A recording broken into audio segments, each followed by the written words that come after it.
tassa bhagavato arahato samma sambuddhassa. Namo tassa bhagavato arahato samma sambuddhassa. Namo tassa bhagavato arahato samma sambuddhassa. Tasmahi pandito poso sampasang athamatano pujanggamang pawakanca katiyanca yasasisang pikunca sila sampanang sama dewa sama cariti.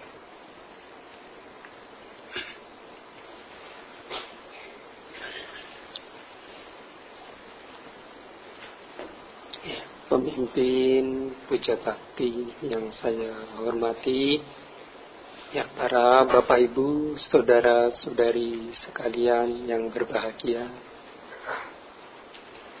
Ya, pada kesempatan pagi hari ini ya kembali ya melakukan ya puja bakti rutin setiap hari Minggunya.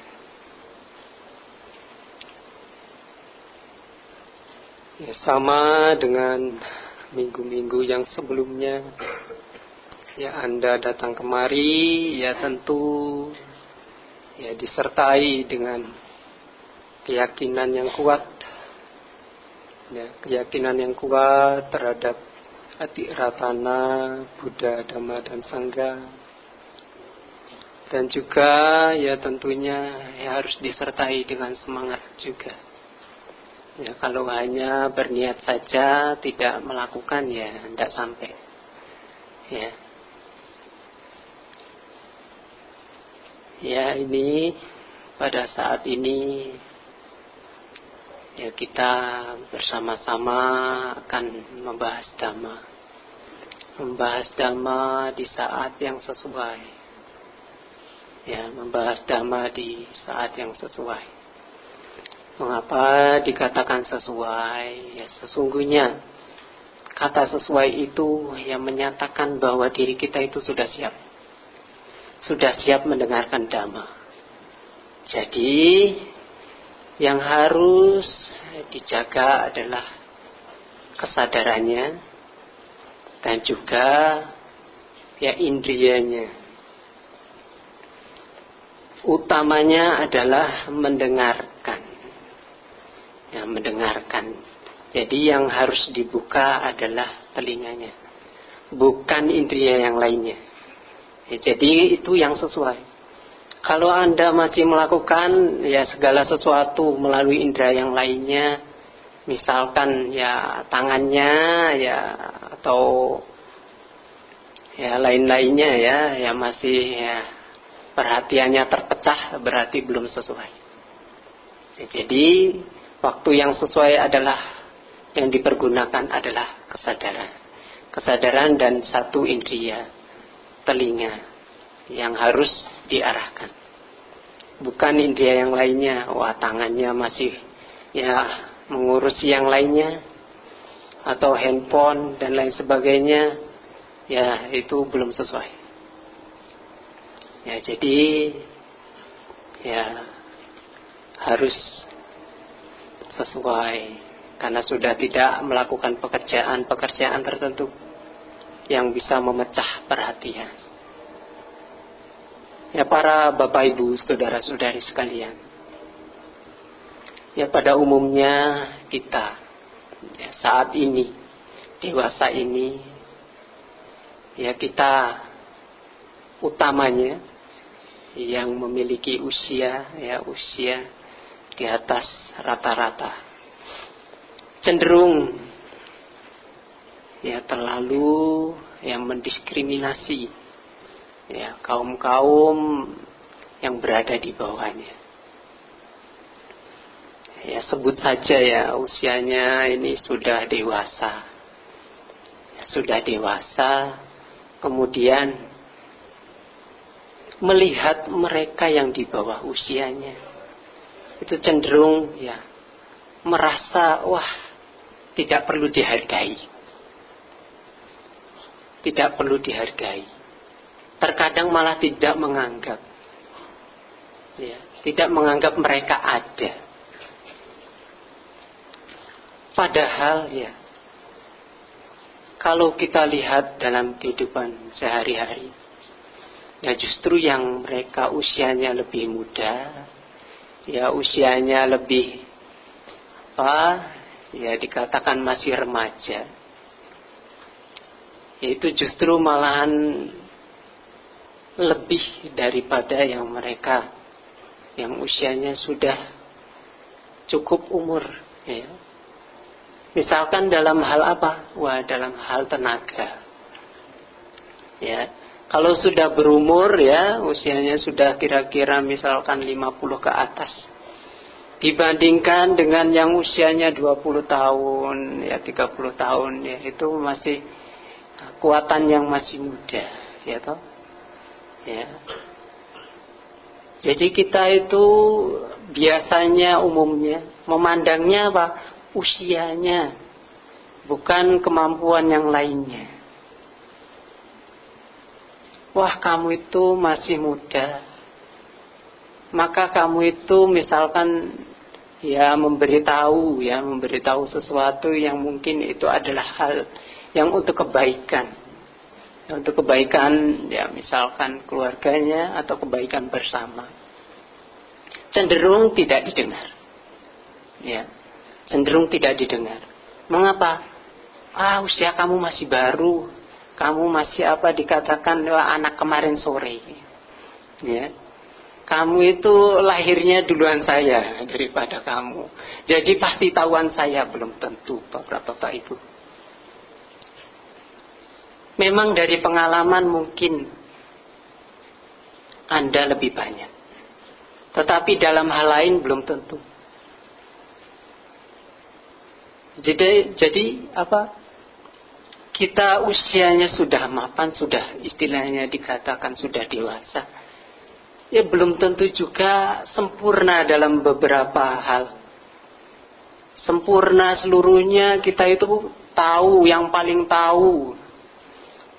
Jadi saya yang menentukan, saya yang pegang kendali. Wah, tidak bisa begitu. Ya. Tidak bisa begitu. Justru biasanya karena ini yang muda-muda ini ya banyak belajar juga, dapat pengetahuan mungkin yang tidak diketahui oleh yang usianya dewasa, usianya lebih tua. Ia justru mengembangkan pola pikirnya, pola pikir yang akan bermanfaat, pola pikir yang lebih baik dibanding pola pikir, ya maaf saja, pola pikir lama. Ya. Misalkan saja apa? Ya contohnya, ya di dalam organisasi, ya. Kewiharaan itu punya organisasi ya, misal. Itu biasanya kan ada perangkat-perangkat ya, perangkat-perangkat ya dalam bidang ini, dalam bidang itu. Ada ketuanya, ada wakilnya, ada anggotanya. Nah kalau pemimpinnya ini misalkan ya, dia sudah usia yang dituakan.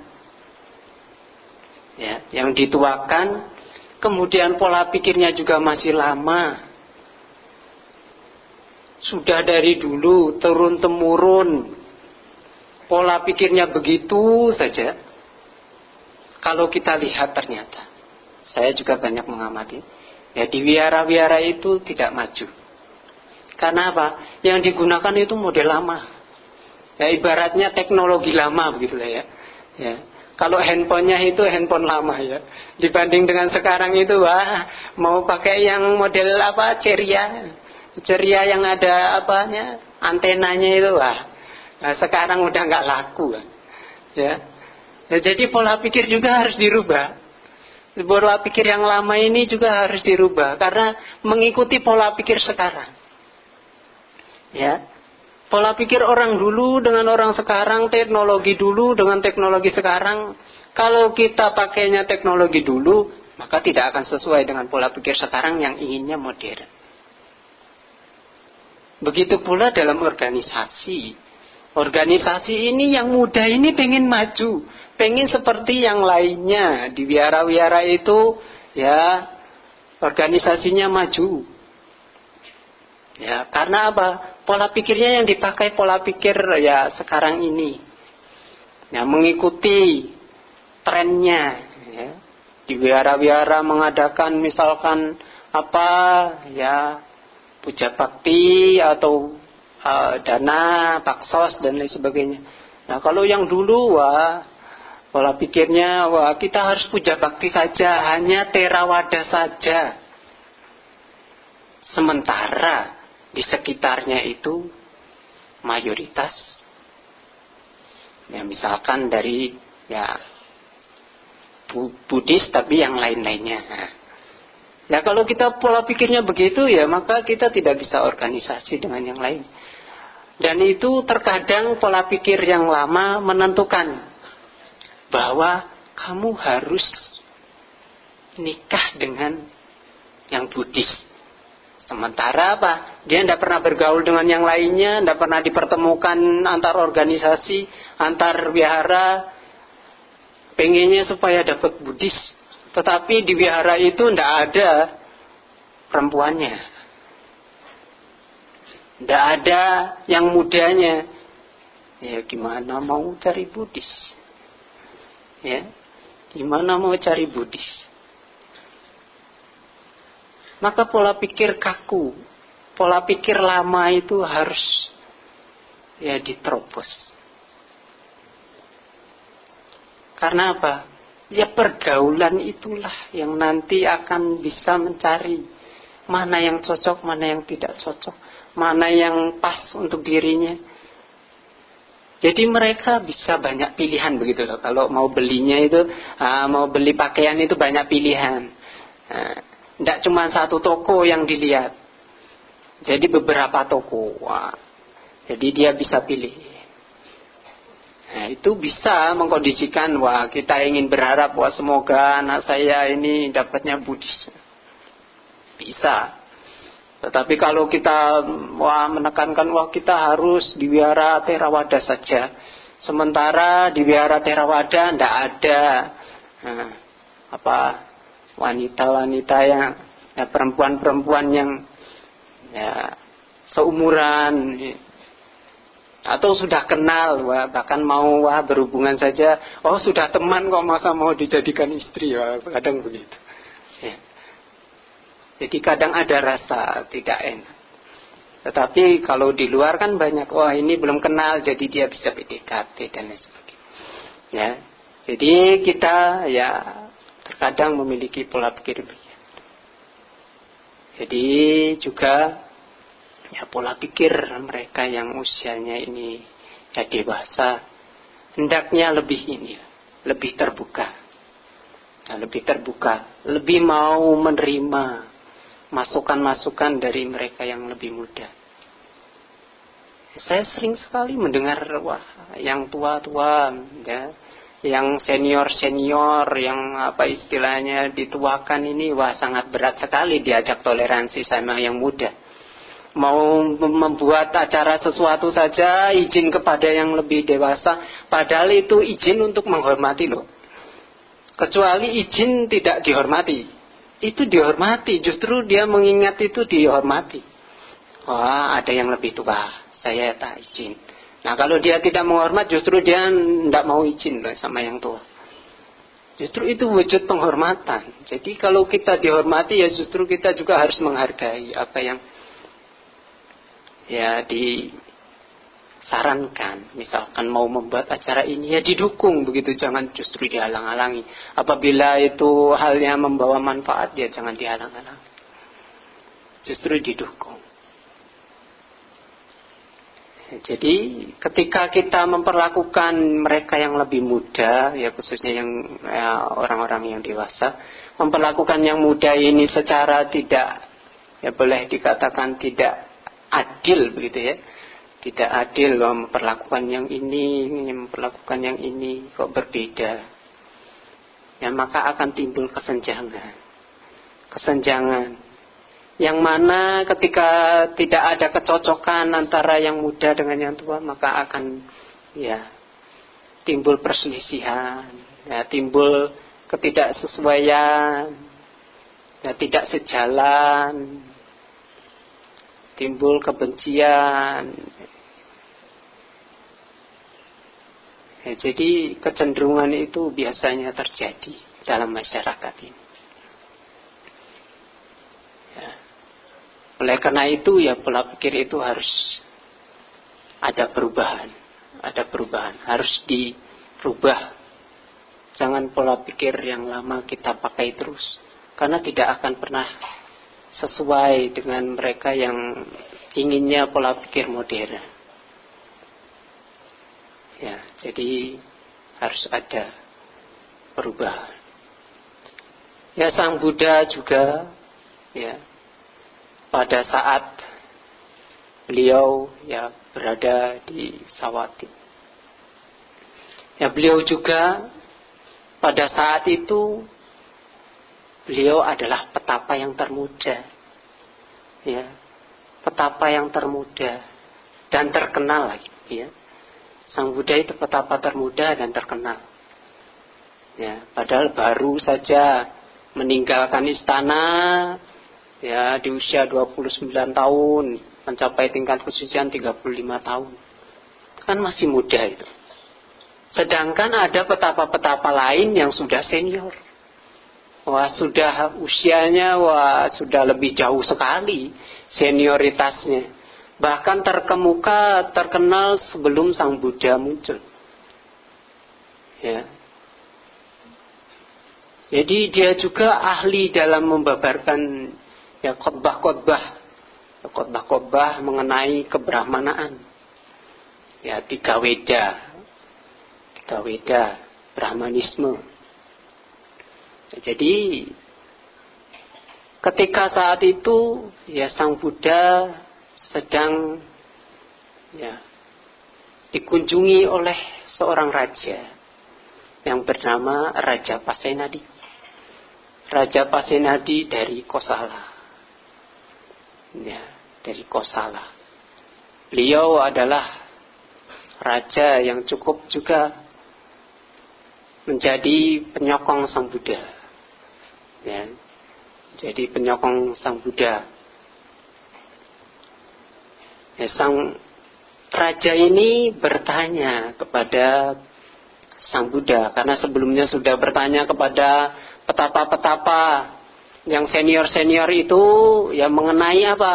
Mengenai apakah Anda itu menyatakan bahwa aku di sini ya hanya kata-kata. Apakah aku sudah tersadarkan dan sudah tercerahkan sempurna melalui ya penerangan sempurna sendiri. Petapa-petapa yang terkenal ya ada 6 petapa kalau tidak salah ya. Ada 6 petapa terkenal ya, Pakuda Kacayana, ada Ajita Kesa Kambali ya, dan lain sebagainya itu. Ditanya demikian, tetapi menjawabnya, aku tidak mencapai itu. Ya, jadi yang senior saja jawabnya begitu. Nah, kemudian Raja Kosala ini, Raja Pasenadi, ya, mencoba menanyakan karena Sang Buddha ini juga baru mencapai pencerahan sempurna dan paling muda dan terkenal juga. Jadi ditanyalah hal yang sama. Apakah Anda menyatakan bahwa Anda mencapai penerangan sempurna yang sadar oleh usahanya Anda sendiri? Sang Buddha menjawab yang berbeda. Ya, apabila banyak orang, ya, baik petapa, brahmana, dan lain sebagainya, menyatakan hal itu, menanyakan hal itu kepada siapapun, maka itu adalah menyatakan diriku. Diriku ini Sang Buddha, ya, menyatakan tentang diriku. Jadi Sang Buddha secara tidak langsung ya menyatakan diri bahwa beliau memang tersadarkan, beliau tercerahkan dibanding dengan petapa-petapa yang lainnya itu yang belum tercerahkan sempurna.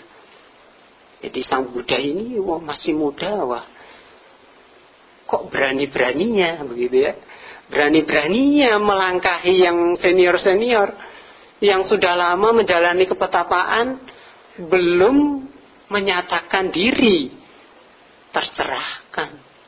Tetapi kok Sang Buddha yang masih muda, baru saja belum lama meninggalkan istananya, sudah berani menyatakan hal itu, mengatakan sudah tercerahkan sempurna.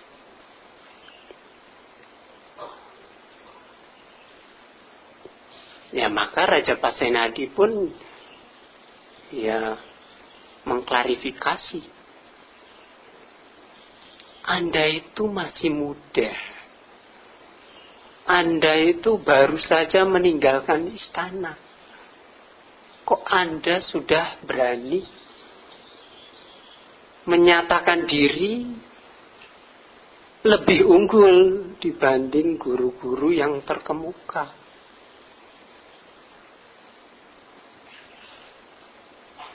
Jadi seperti melecehkan begitu ya, merendahkan begitu ya, merendahkan, wah Anda itu masih muda, kok berani-beraninya begitu ya. Maka Sang Buddha menjawab, wahai Raja yang agung, ada 4 hal yang harus tidak diremehkan, tidak disepelekan, tidak direndahkan dengan mengatakan masih muda. Apakah 4 hal itu? Yang pertama ya di dalam Samyutta Nikaya, yaitu terdapat di dalam Samyutta Nikaya buku ya kelompok Sagata Wagga tentang para dewa. Sagata Wagga di bagian Kosala Samyutta syair pertama. Jadi Wagga pertama yang berjudul yang muda di dalam Dhammacita ya. Kalau dalam Dhammacita itu ya di bagian pertama. Ya Sang Buddha menjawab yang pertama adalah seekor ular berbisa. Bujanggama, ya bahasa Palinya Bujanggama. Ya, Bujanggama itu artinya ular berbisa. Wahai Raja yang agung, apabila Anda bertemu dengan seekor ular, ya meskipun ular itu ya masih usianya kecil, ya masih muda, masih mungkin dikatakan kita sepelekan, kita anggap belum bisa apa-apa. Jangan pernah kita menyepelekannya. Karena apa? Kita tahu itu ular berbisa. Jadi walaupun ular itu masih muda, kalau kita bertemu, ya jangan coba-coba kita main-main dengannya. Ya misalkan kita ganggu-ganggu, ya atau kita permainkan begitu ya. Kita anggap wah masih kecil lah, biarkan sajalah di dekat tempat tinggal saya ndak apa-apa, orang masih kecil paling ndak bisa apa-apa. Jangan pernah kita memperlakukan seekor ular demikian. Karena apa? Karena ular itu nanti berkembang. Ular itu ketika kita lengah, kita sedang tidur, dan misalkan rumah kita itu ya masih gubuk, ya masih bolong-bolong, ular itu bisa merayap dan menyerupa misalkan tertutupi oleh selimut kita, bantal kita, atau di bawah kolong tidur kita. Ketika kita lengah, kita tidak mengetahui itu, maka apabila kita menginjaknya atau merasa mengganggunya, maka dia akan menggigit. Ya, dia akan menggigit. Jadi jangan pernah kita menyepelekan, wah masih muda, wah enggak apa-apa lah, nunggu besar aja, nanti kalau sudah ini baru kita usir. Tidak bisa. Seekor ular meskipun dia masih muda, dia harus diperlakukan dengan baik juga. Jadi harus disingkirkan, dihindari. Tetapi ya jangan dibunuh ya. Ya, disingkirkan saja. Ya, disingkirkan. Dihindarkan jauh-jauh dari tempat tinggal kita. Yaitu yang pertama, Sang Buddha katakan, jangan pernah meremehkan seekor ular meskipun masih kecil. Kemudian yang kedua adalah apa? Pawaka. Ya, pawaka artinya apa? Api. Ya, api. Api yang menyala. Kadang kita itu menyepelekan juga. Kita misalkan ada kebakaran ya. Ada kebakaran kemudian sudah kita siram. Tetapi masih mengepul. Ya. Kita menyepelekannya. Dengan cara apa? Wah, paling juga udah mati. Arangnya saja sudah tidak kelihatan apinya. Tetapi di situ masih mengepul. Lalu kita tinggalkan. Kita cenderung menyepelekan api itu. Nah, apabila api itu nantinya mendapatkan bahan bakar yang baru,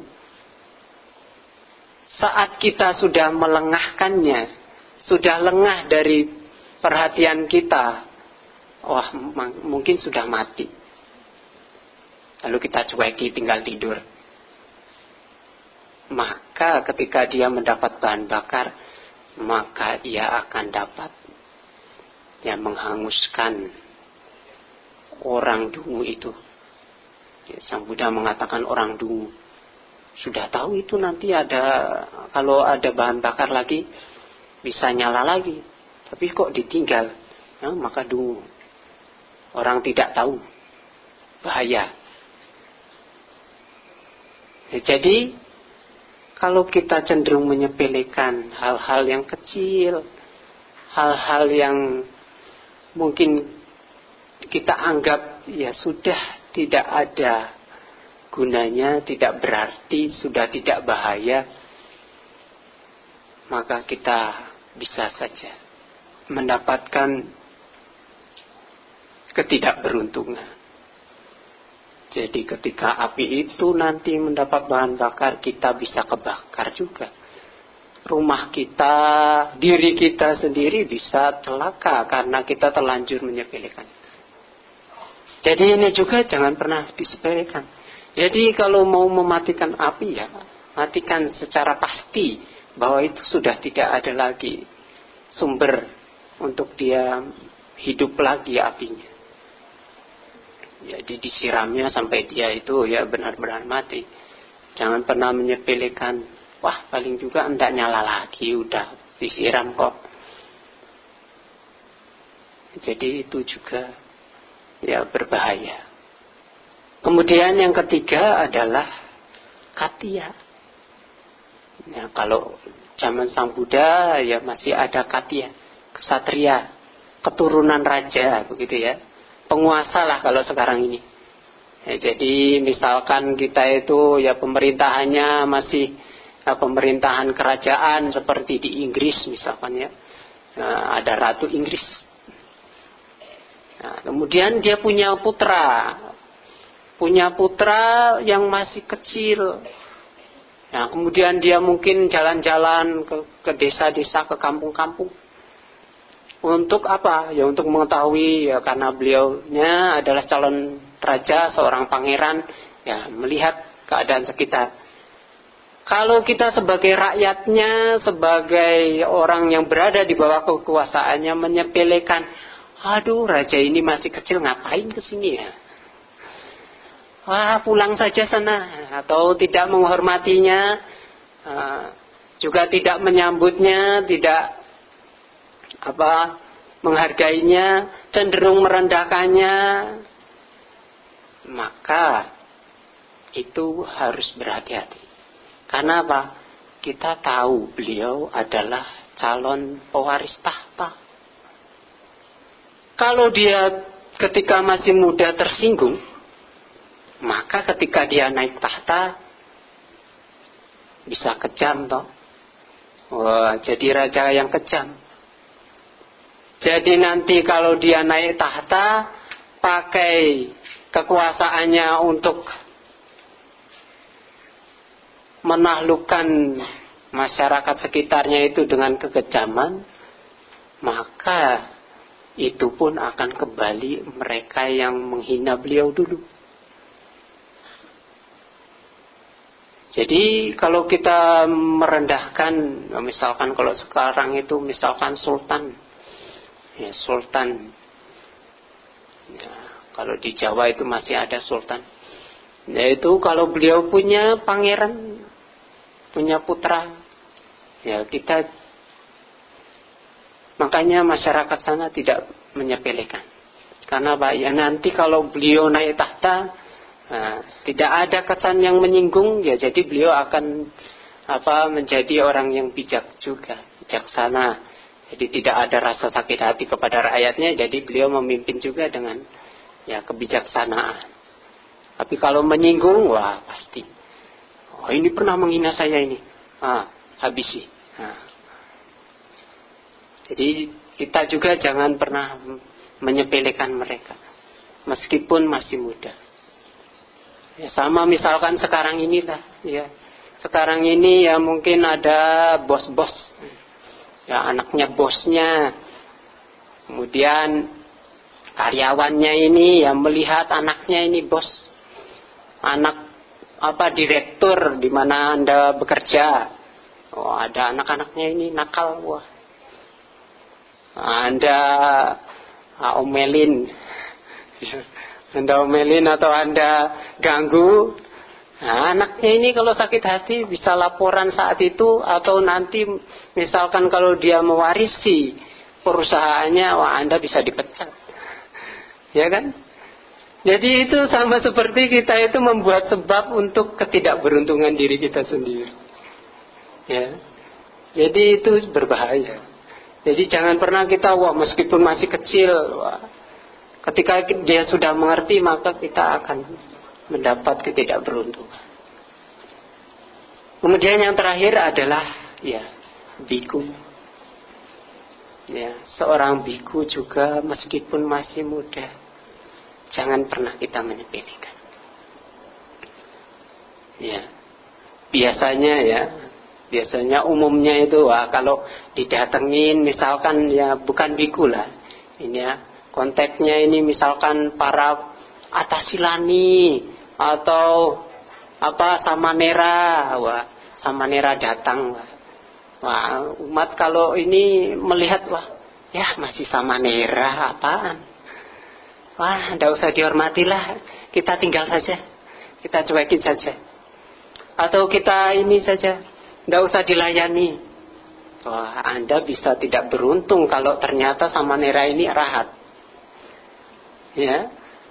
Kecuali Anda tahu, ini Samanera belum arahat mungkin. Samanera ini masih moralnya masih buruk, tidak usah dihormat, tidak usah dilayani.